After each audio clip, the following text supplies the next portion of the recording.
नमस्कार, मैं शारदा पांडे आसान जिंदगी के इस एपिसोड में आपका स्वागत करती हूँ।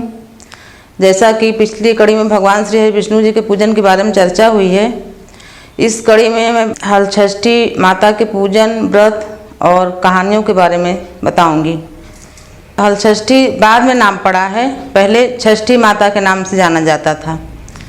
युधिष्ठिर ने भगवान श्री कृष्ण से प्रश्न किया कि भगवान, ऐसा कोई व्रत पूजन है जिससे कि माता पिता को पुत्र शोक न सहना पड़े। भगवान श्री कृष्ण ने युधिष्ठिर से बताया कि युधिष्ठिर, षष्ठी पूजा है, षष्ठी माता हैं, उनकी पूजा करने से माता पिता को पुत्र का शोक नहीं भोगना पड़ता है। युधिष्ठिर जी बोले कि वो व्रत सबसे पहले कौन किया था और कब किया था, कृपया करके बतलाइए। भगवान श्री कृष्ण ने उनको बताया कि एक राजा थे, उनका नाम था सुभद्र, उनकी रानी थी, उनका नाम था स्वर्णा। राजा रानी के एक पुत्र थे, उनका नाम था हस्ती। हस्ती नामक बालक बहुत ही प्रतापी और प्रसिद्ध बालक था, जिसके ही नाम से हस्तिनापुर नगरी बसाई गई। उस हस्तिनापुर में राजा सुभद्र, रानी स्वर्णा और उनके पुत्र हस्ती राज्य करते थे। एक दिन हस्ती की धात्री, जो बच्चों को सेवती पालती हैं, वो गंगा स्नान के लिए अपने पुत्र के साथ जा रही थी। तो बालक हस्ती बोले कि मैं भी तुम्हारे साथ गंगा स्नान के लिए चलूँगा। धात्री के साथ बालक स्नान करने के लिए गंगा जी के पास जाते हैं। नहाते नहाते गहरे पानी में चले जाते हैं। वहाँ उनको ग्राह मिलता है और ग्राह उनको निगल जाता है।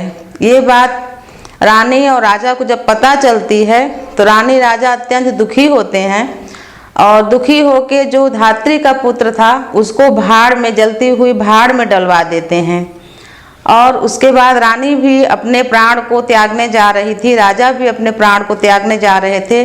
तो ऋषि मुनियों को समझाने से राजा रानी अपने प्राण तो नहीं त्यागे, पर अत्यंत दुखी थे।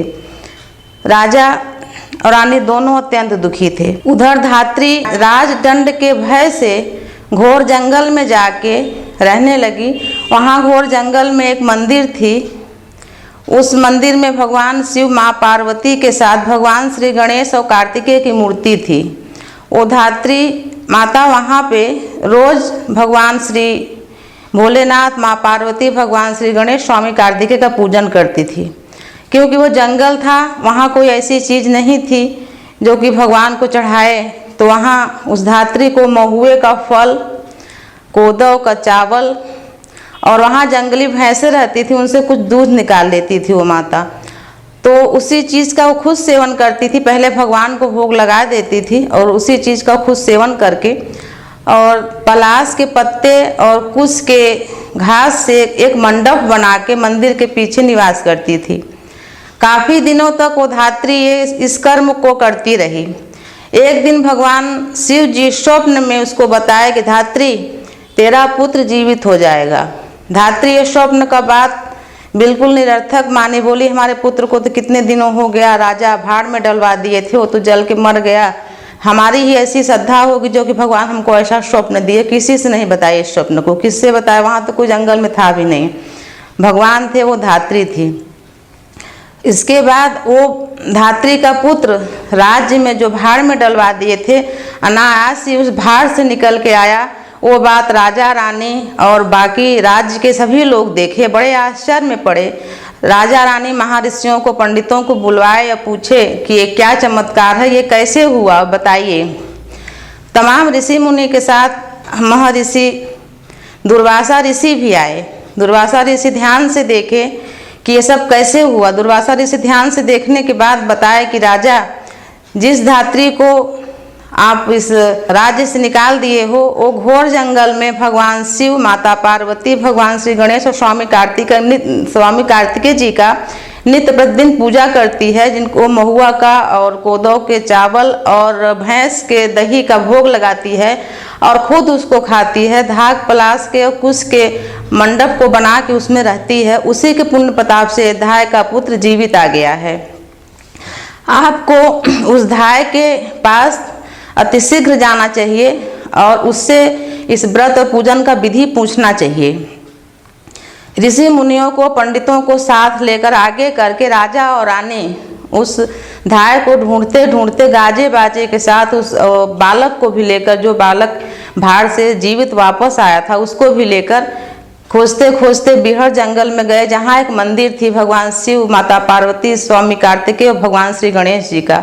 उस मंदिर के पीछे एक मंडप था, जिस मंडप में वो धात्री रहती थी। धात्री को खोजे और उसके पुत्र को आगे करके पूछने लगे कि धात्री, तुम ऐसा क्या व्रत पूजन करी जिसके प्रताप से तेरे पुत्र को भगवान ने जीवन दान दे दिया। धात्री पूरी कहानी राजा, रानी और ऋषि मुनि को बताई। ऋषि मुनि भी पहले भी वही बात बताए थे जो धात्री बताई, और धात्री तब उस स्वप्न को प्रकट करी कि मैं आज ही ये स्वप्न देखी थी कि मेरा पुत्र जीवित हो जाएगा। भगवान शिव ऐसा भी बोले थे कि ये व्रत तुम्हारे राजा और रानी करेंगे तो उनका भी पुत्र जीवित हो जाएगा। तो राजा रानी आप भी ये व्रत करिए, आपका भी पुत्र जीवित हो जाएगा। वहाँ से आदर पूर्वक जंगल से धात्री को राजा रानी अपने राज्य में ले आए और उस व्रत को, क्योंकि ये व्रत साल में एक बार आता है, भादव मास की कृष्ण षष्ठी पर। राजा रानी अपने पुत्र के वियोग में बहुत व्याकुल थे, तो महर्षि दुर्वासा ने उनको बताया कि ये व्रत अब तो साल भर के बाद आएगा, तो आप ऐसा करिए कि हर माह के कृष्ण पक्ष में जो षष्ठी पड़ती है, 12 षष्ठी पड़ेगी साल में, नियम पूर्वक आप उस 12 षष्ठी का व्रत करिए, दोनों पति पत्नी। और फिर जब साल के महाषष्ठी व्रत भादव मास के कृष्ण पक्ष के षष्ठी में पड़ेगा, उस महाव्रत को करना, तो तुम्हारा पुत्र भी जीवित हो जाएगा। राजा रानी बहुत विधि से हर महीने के कृष्ण पक्ष की षष्ठी को व्रत करने लगे। साल भर बीत गया। फिर महाषष्ठी को जब इस पूजन का साल भर के बाद आयोजन करवाए, पूरे राज्य में आयोजन करवाए, उसी दिन उनका भी पुत्र माँ गंगा की गोद से जीवित वापस आ गया। तब से पहला व्रत वो धात्री करी थी। उसके बाद उस हस्तिनापुर के राजा और रानी इस व्रत को किए थे। उसके बाद ही ये व्रत प्रचलन में आया और तमाम कहानियाँ जुड़ती गईं। और 6 कहानी का एक पर्व है कि कथा में 6 कहानी सुनाई जाती है, लेकिन इस व्रत का प्रकट उस धात्री माँ ने किया।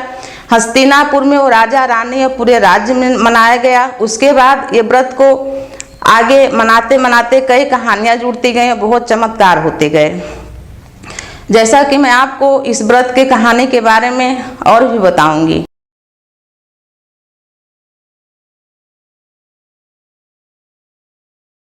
जैसा कि माँ षष्ठी के व्रत पूजन के बारे में मैंने आपसे भी चर्चा की, उसी चर्चा को आगे बढ़ाते हुए सबसे पहले धात्री माँ ने इस व्रत को किया। हस्तिनापुर के राजा और रानी ने इस व्रत को प्रारंभ किया था। उसके बाद एक चंद्रव्रत नाम के राजा थे। उनका एक ही पुत्र था। उनके राज्य में सब सुखी थे। वो राजा एक बहुत बड़ा तालाब खुदवाए, जिस तालाब में जल बहुत कम समय रहता था, सूख जाता था। पहले के तालाबों में लोग स्वच्छता रखते थे तो पानी को पी भी लेते थे। तो राहगीर आते जाते देखते थे, चलो भाई राजा का तालाब है, वहाँ चलो पानी पी लेते हैं। वहाँ आए तो तालाब सूखा हुआ रहता था, तो राजा को बद्दुआ देकर, गाली देकर निकल जाते थे। ये बात राजा को पता चली, चंद्रव्रत को। राजा बहुत दुखी हुए। राजा बोले कि भाई हमने तालाब खुदवाया बहुत बड़ा, राहगीरों को राज्य के लिए, जो राज्य में रहते हैं वो सुख से अपना उस जल से अपना काम कर सकें। तो राजा बहुत दुखी हो। तो राजा को स्वप्न आया कि हे राजन, तुम अपने पुत्र को बलि दे दो उस तालाब में, तो वो तालाब हरा भरा हो जाएगा, उसमें सदैव जल रहेगा। वो तालाब बलि चाहता है। राजा इस स्वप्न को अपने मंत्रियों से, पंडितों से, ज्योतिषियों से, ऋषियों से, मुनियों से सबसे बताए और चर्चा किए कि क्या किया जाए। अब उनका एक ही पुत्र था। सब सलाह दिए कि अब आप भाई राजा हैं, अब आपका एक ही पुत्र है, हम क्या कह सकते हैं। तो राजा बोले कि हमारा अगर और पुत्र होता तो हम बलि दे देते, पर एक ही पुत्र है इसलिए हम बलि नहीं देंगे, भले ही तालाब में जल रहे या ना रहे। इस चर्चा को राजा का पुत्र सुना और सुन के खुद जाके तालाब के बीचों बीच बैठ के समाधि ले लिया, अपने प्राण को त्याग दिया। तत्क्षण उस तालाब में लबालब पानी भर गया, कमल खिल गए और कुश, घास, पलाश सब आसपास में जब जीव जंतु सब बोलने लगे। ये बात राजा को जब पता चली तो राजा बहुत ही दुखी हुए, अत्यंत ही पीड़ित हुए। रानी भी बहुत दुखी हुई क्योंकि उनका एक ही पुत्र था और राज्य के लिए वो पुत्र बिना बताए जाके समाधि ले लिया। तालाब में तो पानी भर गया। फिर राजा रानी बहुत दुखित रहने लगे। राजा दुखित होकर ऐसे जंगल में टहलते टहलते बीच जंगल में निकल गए। वहाँ 5 स्त्रियाँ थीं जो कि पूजा कर रही थीं, व्रत कर रही थी भगवान जी का, शिव जी का, माँ पार्वती जी का पूजन, जो कि पहले मैं आपसे बताई हूँ। उसी पद्धति से औरतें पूजन करने लगी थीं, पूजन कर रही थी। तो राजा पूछे कि बहनों आप क्या पूजा कर रही हो, किसका पूजा व्रत कर रही हो? तो स्त्रियां बताएं कि राजन ये व्रत षष्ठी माता का है, पुत्र के लिए, पुत्र प्राप्ति के लिए, सुंदर दीर्घायु पुत्र मिले, पुत्र की रक्षा के लिए, खोया हुआ पुत्र मिल जाए इसके लिए, संतान रक्षा के लिए व्रत किया जाता है, वही हम व्रत कर रहे हैं। पूरा विधि पूछे उन स्त्रियों से, राजा पूरा विधि पूछे। विधि पूछने के बाद अपने घर आए और रानी से बोले कि ये व्रत हमको भी करना चाहिए। और उसी विधि के अनुसार, जैसे मैं आपको पहले बताई हूँ कि महीने में हर जो षष्ठी आती है कृष्ण पक्ष की, राजा रानी दोनों वही व्रत करने लगे साल भर। साल भर के बाद जब महाषष्ठी का व्रत आया भादो मास में, तो राजा रानी दोनों मिल के उस व्रत को किए। उस व्रत को पूरा होते ही तालाब से उनका पुत्र जीवित वापस आ गया। इस बात को देख के पूरे राज्य में बहुत आश्चर्य हुआ। पंडित ऋषि मुनि सब आश्चर्य किए और उस राज्य में घोषणा किया गया कि इस व्रत को सामूहिक और बहुत उत्साह से मनाया जाएगा।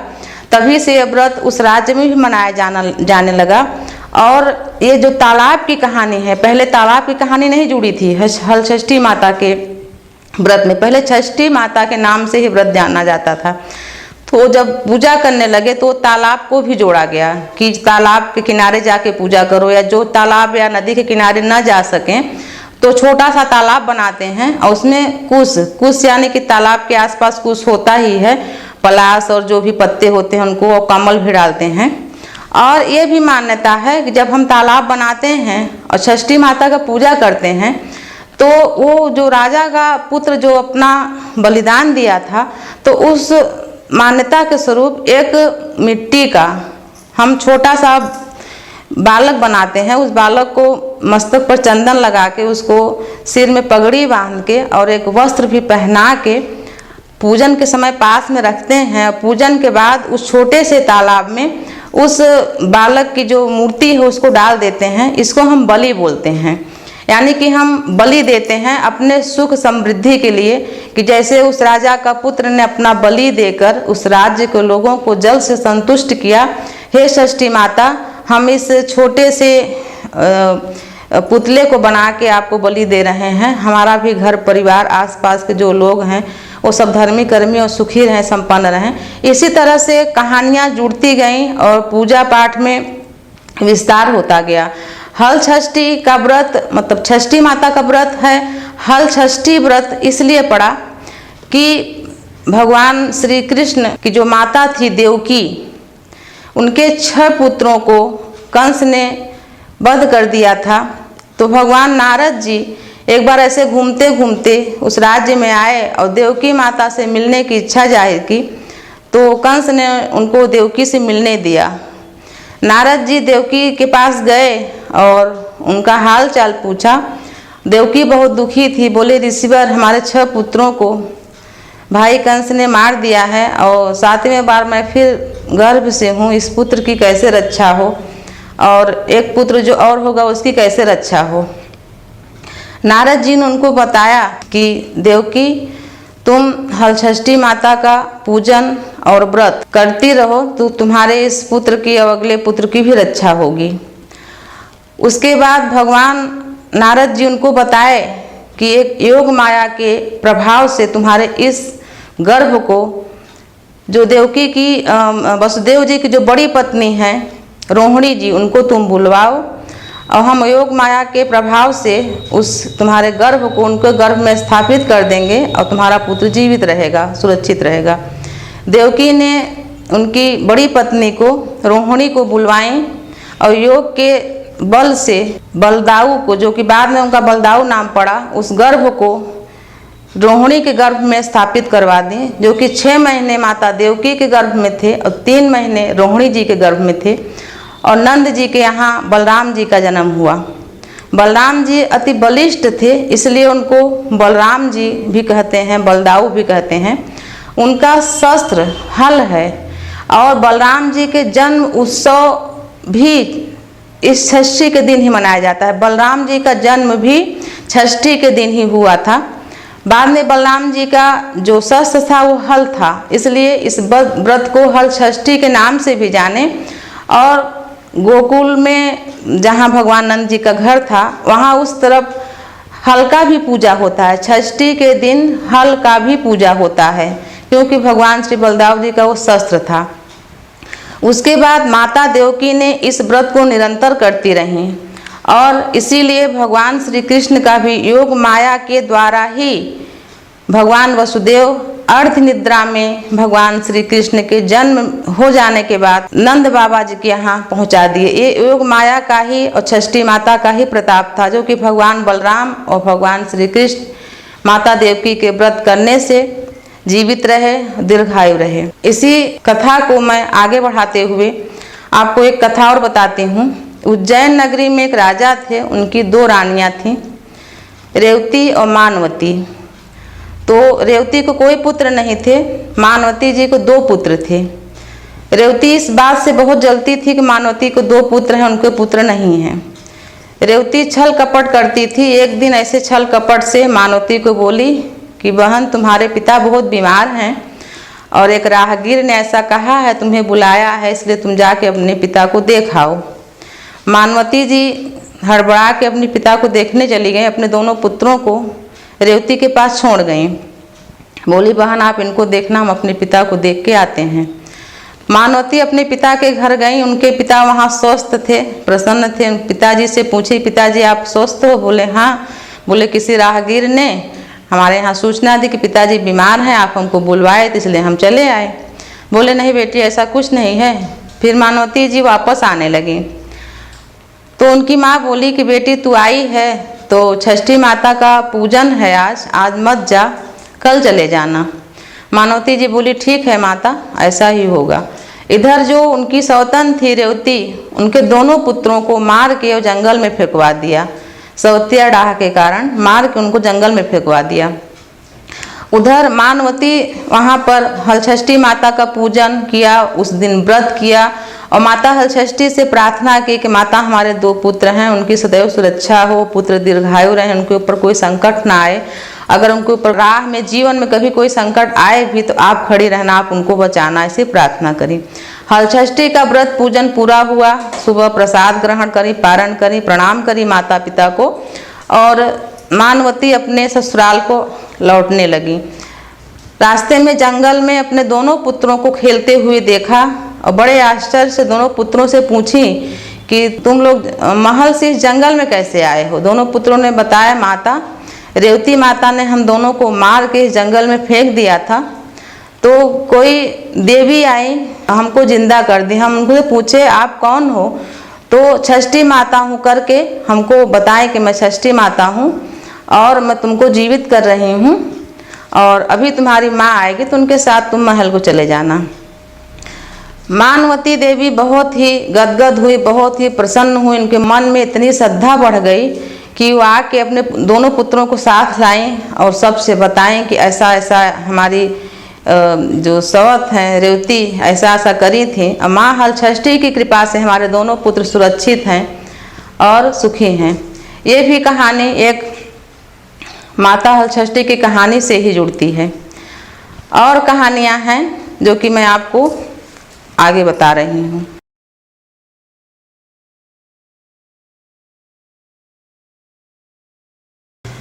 हाँ, तो आगे कहानियों को बढ़ाते हुए आगे मैं बताती हूँ कि हलषष्ठी माता के पूजन और व्रत में भैंस का ही घी, दूध, दही चढ़ता है।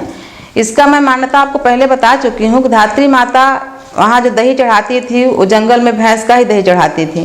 तो मान्यता हो गई भैंस का ही दही चढ़ना चाहिए और जो भी व्रत रहते हैं भैंस का ही दही, दूध जो भी है खाएं। तो उसी कहानी को आगे बढ़ा रही हूँ। एक ग्वालिन थी दक्षिण के राज्य में, एक ग्वालिन थी। तो वो दूध दही बेचती थी, तो हलषष्ठी के दिन गाय का दूध दही नहीं बेचना चाहिए, लेकिन वो लालच बस गाय का भी दही दूध घी भैंस का बता के राज्य में बेच आई। काफ़ी बड़े तौर पर दूध दही बेचती थी, तो पूरे राज्य में लगभग गाय का दूध दही घी बेच आई। उस ग्वालिन के 5 पुत्र थे और ग्वालिन काफ़ी दूध दही बेच के आई, काफ़ी धन इकट्ठा हुआ, बहुत प्रसन्न थी। रास्ते भर उस धन को देखती रह गई, गिनती रह गई हम इतना धन कमाए, और गाय का दूध और भैंस का दूध से कुछ नहीं होता, ऐसे करके बहुत प्रसन्न थी। घर पर जब आई तो 5 पुत्र मृत पाए गए, मृत देखी, उनको बहुत बुलाई, बहुत वो कही, लेकिन वो पुत्र नहीं जगे। तो एक ब्राह्मणी थी, बोली कि तू अभी कहाँ से आ रहे? बोले मैं दूध दही घी बेच के आ रहे हैं। बोले दूध दही घी तो काफ़ी दिनों से काफ़ी देर तक बेच के आई, शाम हो गई है, तू कितना दूध दही घी बेची? आज कौन दूध दही घी तेरा गाय का लिया? भैंस तो तुम्हारे पास बहुत कम ही है। बोले कि नहीं, मैं सबको भैंस का दूध दही है करके सबको बेच के आई हूँ। बोले तू महापाप करी है, इस पाप का तेरा दंड जो मिला है यही है। तो ऐसा कर कि अब तो शाम भी हो गई है, शाम के समय दोपहर के बाद ही पूजा होती है, फिर भी तू जा, अभी जो माताएं बहनें पूजा तो करके चढ़ा दी होंगी, जो खाई न हो उनको वापस ले आ, और जो धन ली है उसको वापस करो, सबसे बता दे कि मैं गलती करी हूँ। तो जो चढ़ा के गौ माता के जो दूध दही घी चढ़ा के पूजा करी हैं, वो माताएं और बहनें भी माता से क्षमा मांग लेंगी, इसलिए उनका पूजा भी सफल हो जाएगा और तुम भी पाप से मुक्ति पा जाओगी। वो ग्वालिन रोते रोते सबके घर में जा के दरवाज़ा खटखटा के बोली कि बहन, मैं तुमको जो दूध दही घी दी थी वो गाय का है, तुम कहीं पूजा में चढ़ा तो नहीं दी, खा तो नहीं ली? तो बोले भाई हम तो चढ़ा दिए हैं, पर खाने ही जा रहे थे। तो गाय का है क्या? तो बोले हाँ। बोले मत खाइए, और माता से प्रार्थना भी कर लीजिए कि हम दूध दही जो गाय का चढ़ाए उसके लिए हमको भी और आपको भी क्षमा कर दें। इसी प्रकार से वो पूरे राज्य में आधी रात तक यही करती रह गई, करके क्षमा याचना करी, और क्षमा याचना करने के बाद वो श्रद्धा पूर्वक ये भी बोली कि हमारे पुत्र जीवित हो जाएंगे तो मैं जीवन पर्यंत माँ षष्ठी का व्रत करूँगी और ऐसा पाप कभी नहीं करूँगी और किसी को नहीं करने दूँगी, सबको मना करूँगी। वो ग्वालिन अपने घर को आई, उसके 5 पुत्र उसको खेलते मिले, खुश मिले। वो ग्वालिन बहुत खुश हुई और ऐसा पाप दोबारा न करने का वचन दी। मैं आपको षष्ठी माता के इस पूजन व्रत और कहानी में जो भी बताई हूँ, और आगे भी मैं आपको जो कहानी शेष है उसको आगे भी बताऊंगी। तब तक के लिए नमस्कार।